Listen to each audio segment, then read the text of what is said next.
Bom dia, boa tarde, boa noite, pessoal. Estamos aqui para a nossa primeira aula de parasitologia nesse ensino remoto. Espero que estejam todos bem, todo mundo disposto a ir até a nossa primeira aula de parasitologia.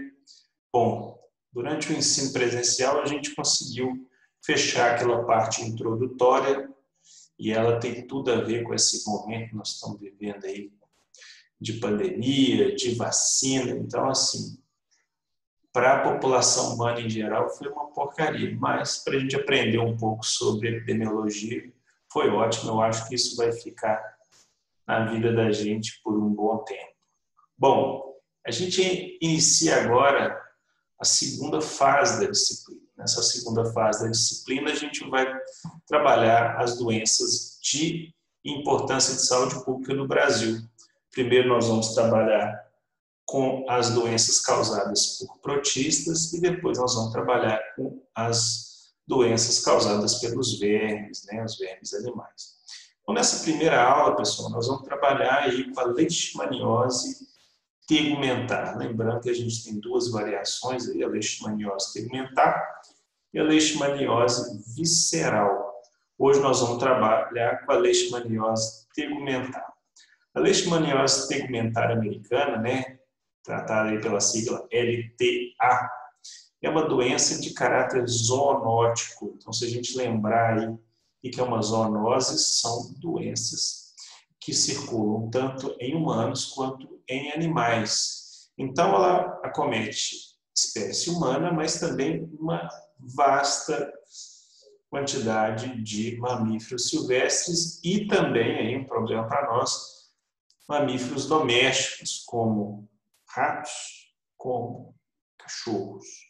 Então, esses animais acabam servindo como reservatórios da doença e aí mantém o ciclo mesmo que a gente trate as pessoas doentes. Então, ela é conhecida popularmente no interior do Brasil como úlcera de Bauru, o botão do Oriente, mas isso em países onde ela ocorre também, mas esse nome não é muito comum aqui no Brasil, não. Ela é causada por protistas do gênero Leishmania, está aqui um desenhozinho de uma das formas de vida do parasita, e ela é transmitida por mosquitos, ou seja, uma doença de natureza de transmissão vetorial. Então, o mosquito é o transmissor, é o que leva o parasita de um hospedeiro mamífero para o outro. Esse mosquito tem o nome popular de mosquito palha birigui, mas existem cerca de 20, 30 espécies de loxomia que são capazes de ser infectados pela leishmania e aí transmitir a doença também. Bom, existem 3 formas patológicas da doença, Todas elas causam manifestações cutâneas, daí o nome leishmaniose tegumentar. E aí eu tenho o primeiro caso, é a leishmaniose cutânea, no qual a característica principal é a formação dessas úlceras, essas feridas grandes, arredondadas na pele da pessoa. A gente tem uma segunda forma, que é a cutânea mucosa. Essa é desfigurante, porque além de atacar a derme, formando essas feridas, ela ataca também o quê? A cartilagem, as mucosas. E aí ela é capaz de causar o quê? Lesões na orelha, lesões no nariz. Isso aqui é um caso grave, Isso aqui é uma pessoa que não teve acesso ao tratamento médico, a acesso à saúde, e aí o caso foi só piorando e ele chegou nesse ponto aí de desfigurar o seu nariz, porque o parasita acabou atacando a sua cartilagem do nariz, além da mucosa. Essa é uma das formas da doença. Então, essa forma aqui não evolui para essa aqui, tá? E temos um terceiro tipo, que é a leishmaniose cutânea difusa, onde a gente não tem feridas, nem ataque à cartilagem. A gente tem o que? A formação desses nódulos que aparecem na epiderme, esses carocinhos, que não vão ulcerar, ou seja, não vão formar feridas. Então, a gente tem essas 3 formas, essas 3 manifestações patológicas, ou seja, manifestações sintomáticas da doença. Então, a gente viu que existem várias espécies de leishmania causadoras de leishmaniose cutânea, mas as principais no Brasil são 3, a gente vai ver daqui a pouco. Leishmania brasiliensis, Leishmania amazonensis e Leishmania guianensis. Bom, o ciclo de vida dessas espécies de leishmania causadoras de leishmaniose cutânea apresenta um ciclo biológico heteroxeno. Vocês vão lembrar lá das primeiras aulas. Ciclo heteroxeno são aquelas que alternam entre hospedeiros ali, e elas vão alternar entre o vertebrado, né, os mamíferos, e também os mosquitos, os invertebrados. Os hospedeiros vertebrados vão incluir, além do homem, né, roedores, edentados. Né? O que são edentados? São aqueles tatus, preguiças, são esse grupo de mamíferos. Marsupiais, né, os gambás. Canídeos, esse é um problema sério para nós, porque a gente vive com os cachorros, então os cachorros acabam sendo reservatórios de doença. Diversas espécies de primatas, incluindo o homem. Bom, os hospedeiros invertebrados, a gente já viu cerca de 30 espécies, mais de 20 espécies de Lutzomia, ou seja, daquele mosquitinho palha da subfamília Flebotomini. Então, a gente geralmente chama esse mosquito de Flebotomínio. Então, essas espécies de flebotomíneos, hematófagos, né, vão ser os transmissores da doença nos vários continentes onde ela ocorre. A reprodução desses organismos, desses protistas, é assexuada por fissão binária longitudinal. Então, não há registro de reprodução sexuada nesses grupos. Então, a gente não tem aquela definição que a gente viu de hospedeiro definitivo, hospedeiro intermediário dessa doença, porque em ambos os tipos de hospedeiros a reprodução é assexuada. Bom, as manifestações da doença vão depender muito da cepa que infectou a pessoa. Então, a leishmaniose cutânea, que é aquela que dá aquelas úlceras, são causadas por Leishmania amazonensis, Leishmania brasiliensis, Leishmania guianensis e Leishmania lansoni. Lembrando que no Brasil, essas duas aqui são as de maior interesse de saúde pública, as mais problemáticas. A gente tem também a leishmaniose cutânea mucosa, aquela que causa danos à cartilagem, são causadas por cepas de Leishmania brasiliensis. E, em alguns casos, Leishmania guianensis. Também está aqui um asterisco aqui, porque não é tão típico assim. Leishmania cutânea difusa, que é aquela que causa aqueles nódulos na pele da pessoa, é causada por Leishmania amazonensis. Bom, durante o ciclo de vida do parasita, ele vai alternar entre formas morfológicas, ou seja, a cada fase do ciclo de vida dele, ele vai mudar de forma. E a gente tem 3 formas típicas de leishmania causador de leishmaniose cutânea. As formas amastigotas. Qual é a característica delas? É essa forma arredondada e sem flagelos. Ok? Sem flagelos é a característica marcante das formas amastigota. Por quê? Mastigota, mastigos, significa flagelo, pelo. A é sem, então, sem flagelo. Muito bem. Onde a gente encontra essas formas amastigotas? São as formas que vão infectar quem? Os macrófagos dos vertebrados.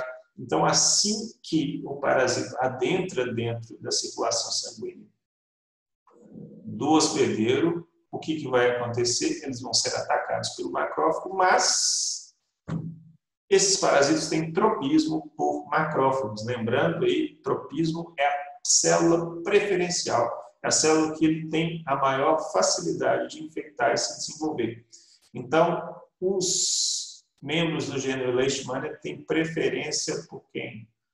Por macrófagos. Ok, gente?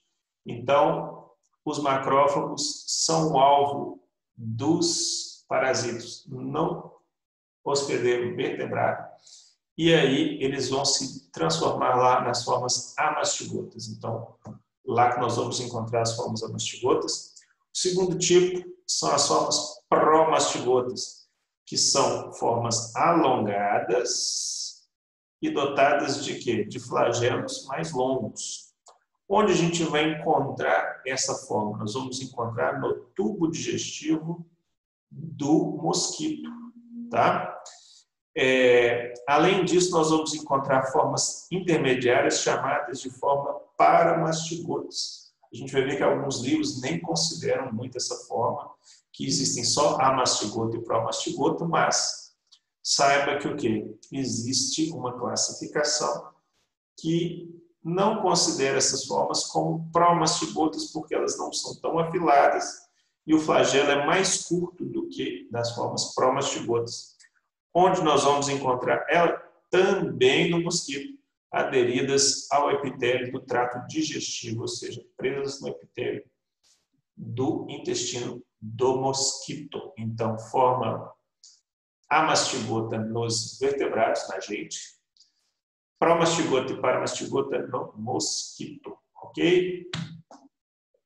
Aqui, para quem está com a videoaula, quem está com o slide na mão aí, tá? Quem não está só no áudio, eu tenho duas figuras, né? As formas amastigotas dentro dos macrófagos. Olha que célula linda. Então, aqui dá para ver vários, o quê? Vários membros de leishmania aqui, várias células de leishmania, a sua forma amastigota dentro do quê? Dentro do macrófago. Muito bem. E nessa outra figura aqui nós temos as formas promastigotas, olha aquelas bem alongadinhas e com presença de flagelos. Essas formas a gente vai encontrar onde? No tubo digestivo do mosquito, incluindo a sua glândula salivar, que é onde elas vão conseguir sair do mosquito e passar para o hospedeiro vertebrado no momento da hematofagia, ou seja, no momento da picada do mosquito. Bom, sem mais demora, vamos ao ciclo de vida do parasito. A gente começa aqui quando o mosquito que porta o parasito ali dentro da sua glândula salivar. Então, na glândula salivar existem várias formas promastigotas infectantes, ou seja, capazes de se deslocar da glândula salivar e adentrar na circulação sanguínea do hospedeiro quando o mosquito está fazendo o seu ato de hematofagia, ou seja, está picando o seu hospedeiro e ali ele está sugando o sangue e naquele momento é que o quê? As formas promastigotas dotadas de movimento por causa de seus flagelos vão adentrar na circulação periférica do mamífero, e no caso o homem também. Quando essas formas promastigotas entram, quem que vai atacar primeiro? A gente já viu isso em noções de sistema imune inato, ou seja, aquele células inespecíficas, os macrófagos vão atacar. Os macrófagos atacando, o que vai acontecer? É tudo que o parasita queria, porque ele tem tropismo pelo macrófago. E lá dentro, essa forma promastigota vai se transformar em forma o quê? Amastigota, aquela forma arredondada, e ali ela tem todo o pacote adaptativo para viver ali dentro do macrófago, sem ser atacado por ele, e se multiplica ali, formando várias novas células, como nós vimos ali no slide passado. Bom, após se multiplicar intensamente por fissão binária, esses macrófagos que são rompidos e liberam o que, gente? Liberam as formas amastigotas da circulação sanguínea para infectar o que? Novas células. E dentre essas novas células que vão ser infectadas, vão ser infectar as células da derme da pessoa. E ali naquela célula da derme, todo o processo inflamatório decorrente dessa infecção é que vai levar à formação das lesões cutâneas típicas dessa doença. Bom, e aí o que acontece? Formas amastigotas vão estar também o quê? Circulando na circulação periférica da pessoa infectada, né? A pessoa que ainda está naquela fase aguda da doença. E o que vai acontecer nessa fase? Se ela for picada por um novo mosquito. Esse mosquito vai acabar ingerindo sangue, contendo novas formas amastigotas. E essas formas amastigotas vão parar no tubo digestivo do mosquito. Lá no tubo digestivo do mosquito, elas vão se transformar em quê? Em formas promastigotas flageladas. Lá no tubo digestivo do mosquito, elas vão o quê? Vão se multiplicar por divisão binária e vão migrar para onde? Para a probóscide, para a glândula salivar, ali para a região da boca do mosquito, e ali elas vão ser levadas a um novo hospedeiro vertebrado, se esse mosquito conseguir picar uma nova pessoa. Ok? Então, e o ciclo continua. Então, o processo é extremamente rápido. Após 8 horas, no máximo, depois da picada, o que vai acontecer? Os parasitas já são interiorizados, ou seja, eles já estão em contato com os macrófagos. E lá dentro dos macrófagos, 24 horas após a infecção, a gente já tem o quê? Formas amastigotas prontinhas para sair do macrófago e infectar novas células, causando o quê? Lesões na pele, se for infectar as células da pele, mas também aptas ao quê? A contaminar novos mosquitos e transmitir a doença. Bom, esse período de incubação, desde a infecção até a manifestação das lesões, pode variar de 2 semanas a 3 meses. Vai depender de quê? A gente já falou disso. Vai depender da interação entre a cepa, ou seja, se ela é mais branda ou se ela é mais lenta, e a interação com o sistema imune da pessoa, né?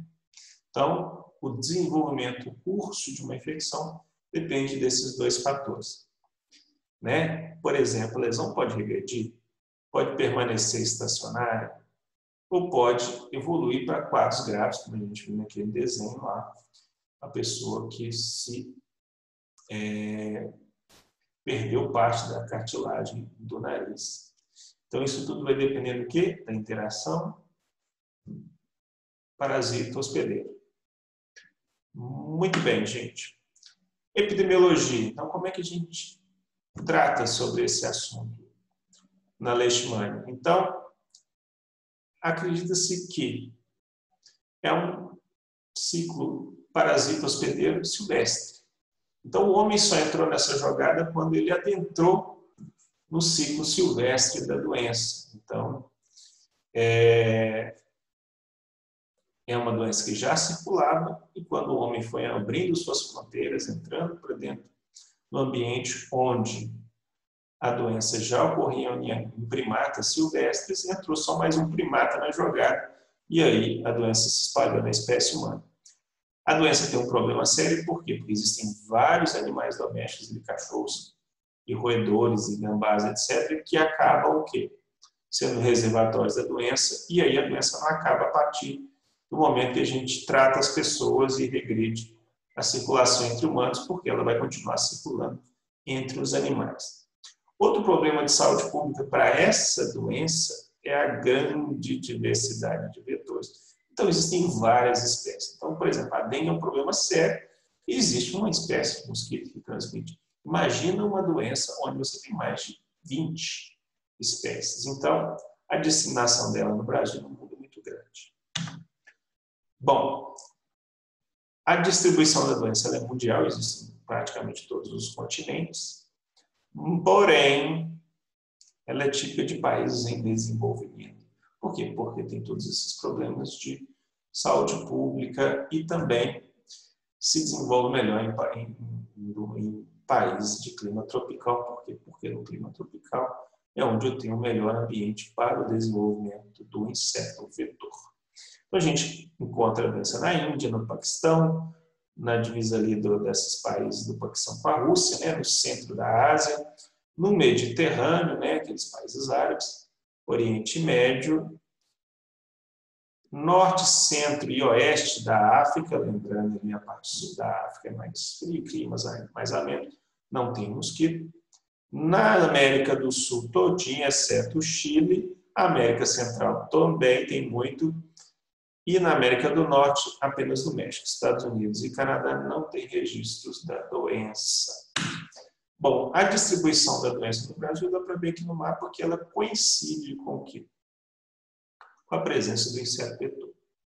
Então, os hospedeiros são vários, mamíferos silvestres, mamíferos domésticos e o homem. Então, aquela tríade, né?